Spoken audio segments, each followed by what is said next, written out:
पक्की बात है ना। तो कौन है पता है? सबका मालिक एक। आज एक परिवार के 5 लोग हैं ना, पांचों का भी एक मालिक नहीं है, पांचों के 5 मालिक हैं। एक कहता है मैं हनुमान जी का भक्त हूँ, एक कहता है मैं गणेश को मानता हूँ, एक कहता है मैंने गुरु का नाम लिया हुआ है, एक कहता है मैं मूर्ति का भक्त हूँ। एक परिवार के 5 लोगों का भी एक मालिक नहीं रहा है।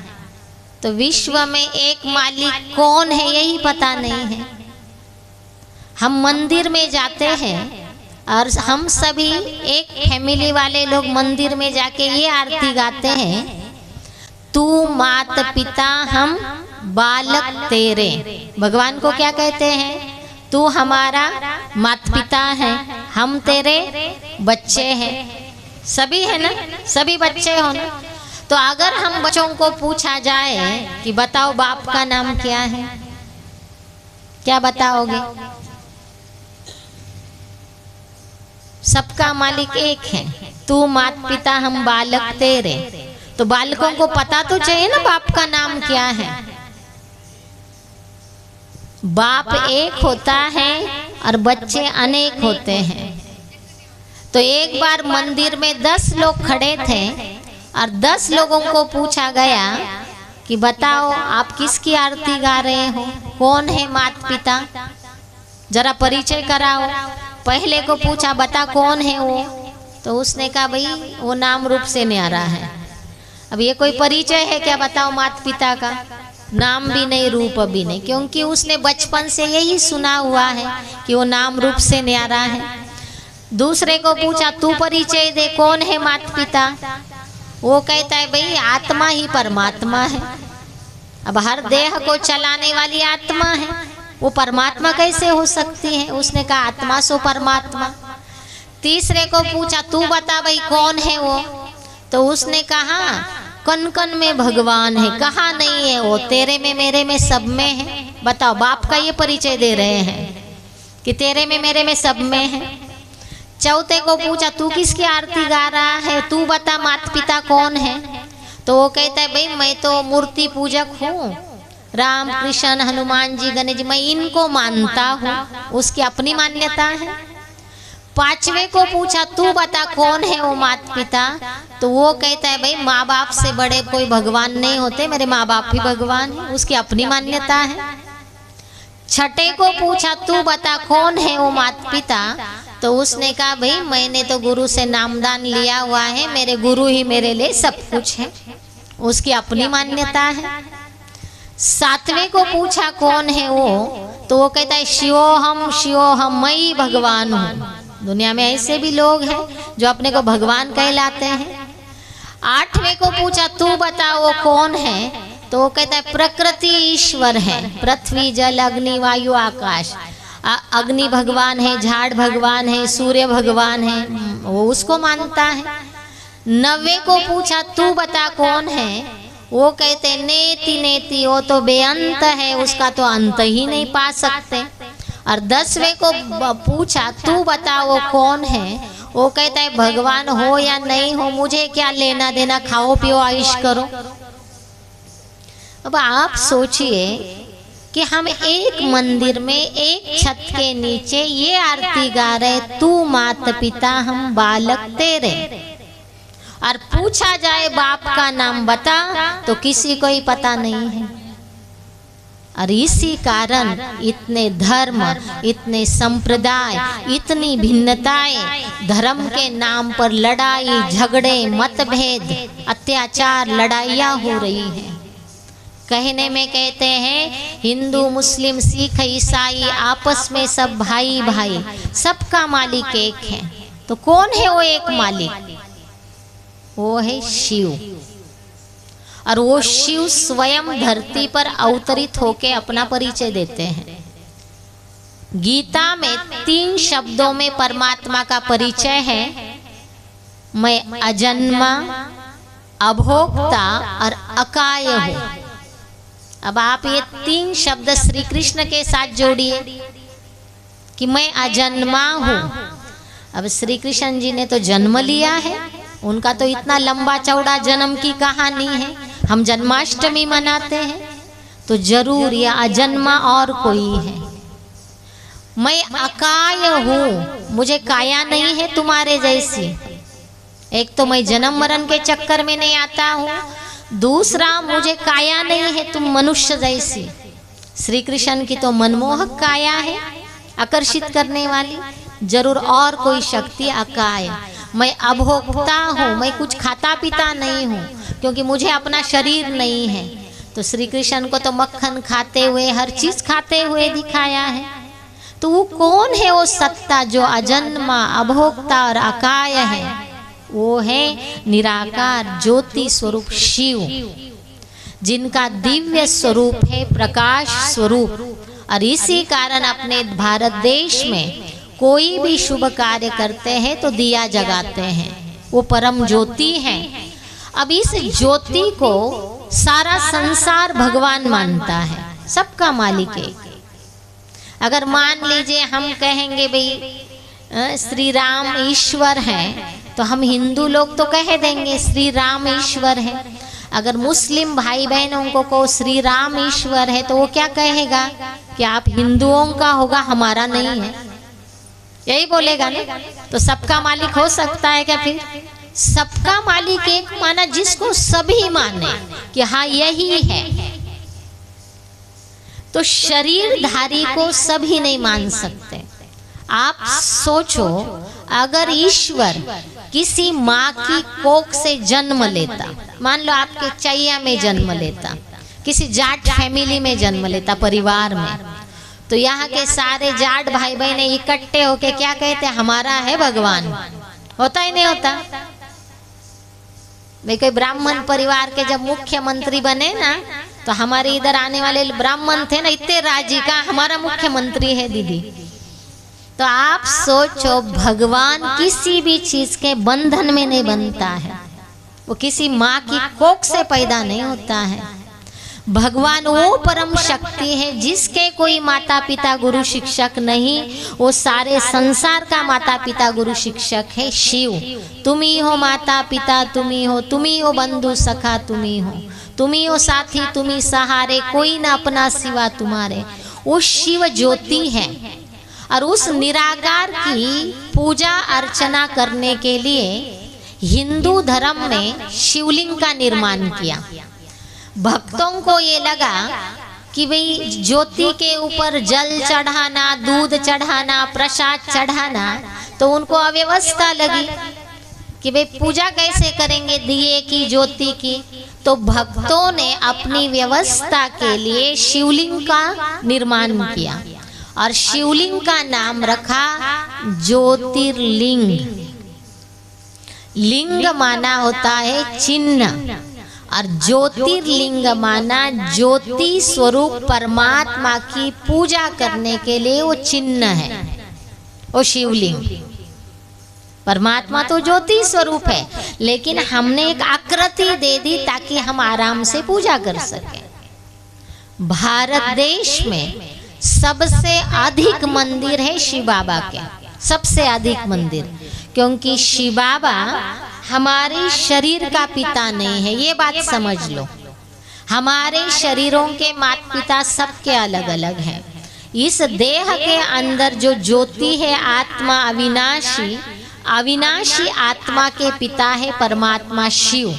इसलिए कहा भगवान तू माता पिता हम बालक तेरे, हम आत्मा संतान हैं।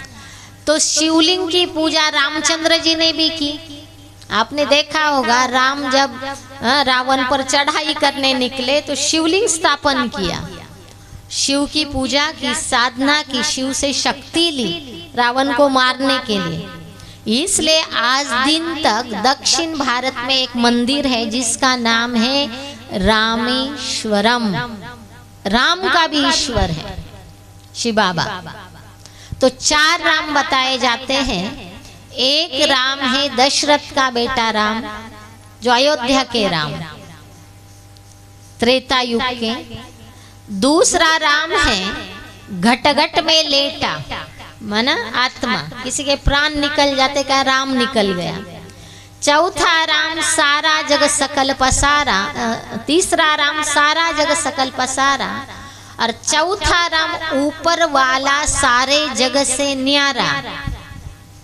तो जब हम राम राम बोलते हैं ना आपस में, तो वास्तव में उस निराकार ऊपर वाले राम के लिए बोलते हैं।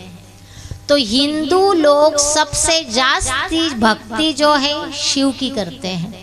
जितने भी महात्माएं, ऋषि मुनि, तपस्वी, सिद्धि पुरुष है ना भारत में, सभी ने शिव की साधना की है, क्योंकि शिव सर्वशक्तिवान है, निराकार है, ज्योति स्वरूप है।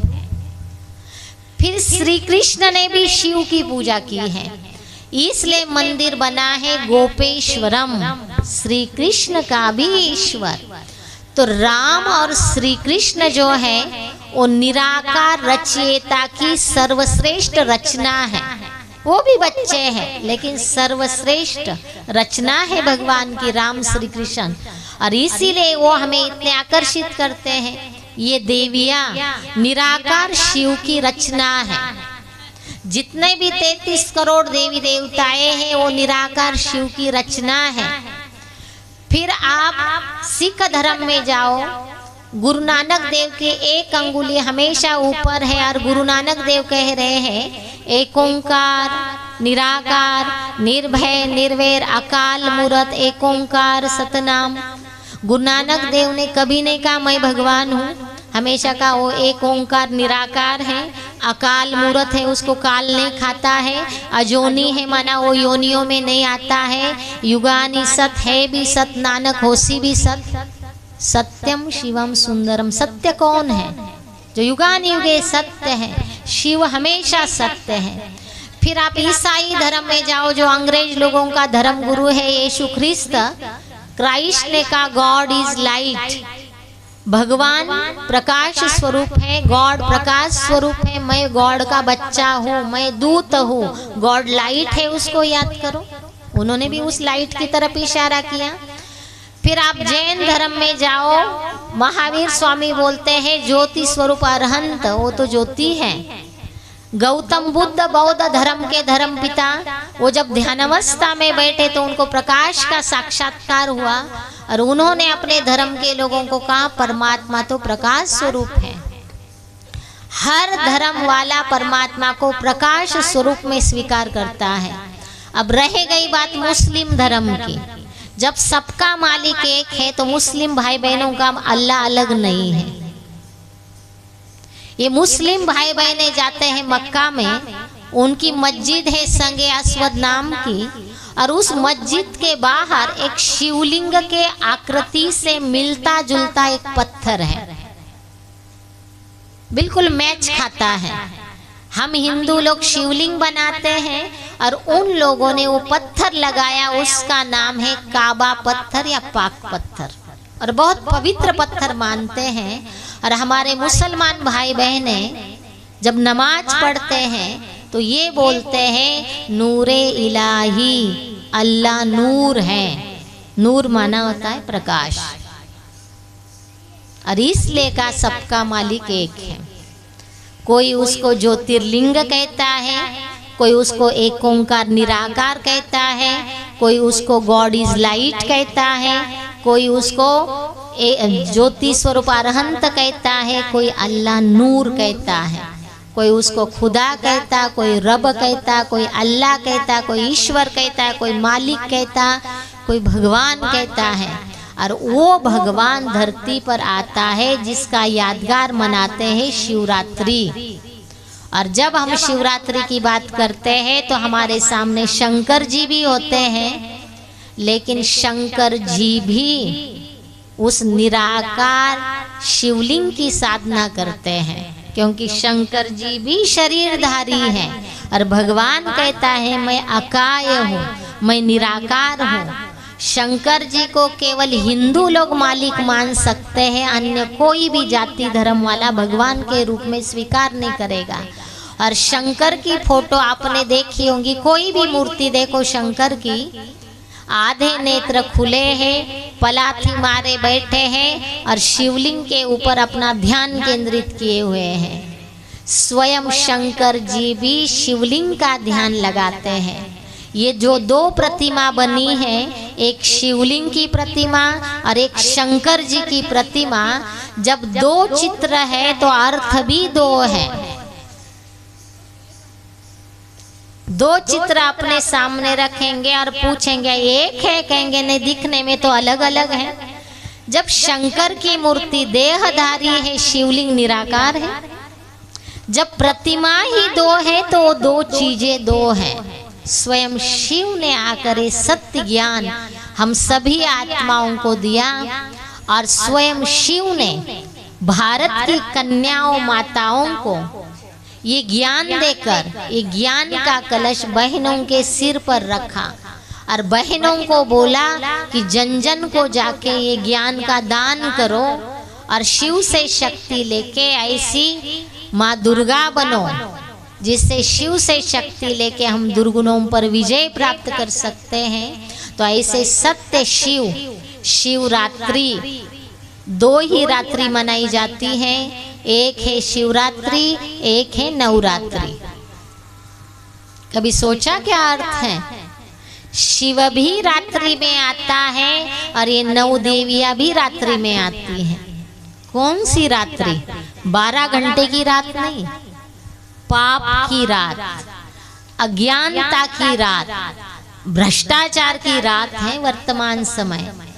शिव अवतरित होता है और इसीलिए शास्त्रों में कहा जब जब संसार में आसुरों का राज्य हुआ तब तब शिव ने शक्तियां भेजी। तो वही समय चल रहा है, शिव भी आया और शिव के साथ ये शिव शक्तियां भी धरा पर उतरी हैं। किस लिए? अपने अंदर के आसुरों को मारने के लिए और दूसरों को भी मार्गदर्शन देने, जो अनेकों का जीवन दिव्य बनता है, सुख शांति से भरपूर बनता है। क्योंकि शिव भी कल्याणकारी हैं और ये देवियां भी कल्याणकारी हैं। तो आप बनना चाहेंगे देवियां? ऐसी देवियां बनना चाहोगे? इच्छा है कि रोने वाली देवी बनना है, मूड ऑफ करने वाली देवी बनना है, लड़ने वाली देवी बनना है? कौन सी देवी बनना चाहते हो? मुस्कुराती हुई, सुख देने वाली देवी, दुआ लेने वाली देवी, सेवा करने वाली देवी, ऐसी देवी बनना चाहते हो ना? तो ये देवियां हमें सद्गुण सिखाती हैं और शिव हमें सद्गुण धारण करने की शक्ति देता है। ज्ञान तो आता है, पूरी रात भर सुना सकते हैं, लेकिन समय का अभाव है।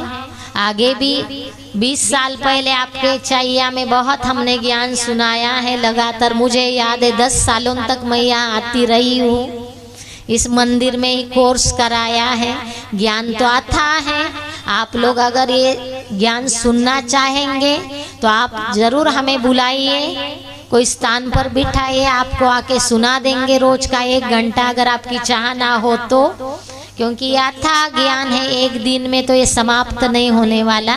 तो अब फिर से हम इन शिव शक्तियों का दर्शन करेंगे और बहुत सुंदर बच्चों ने ड्रामा भी तैयार किया है देवियों का।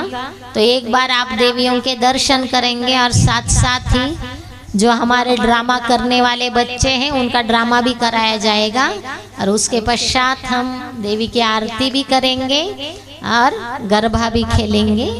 ओम शांति।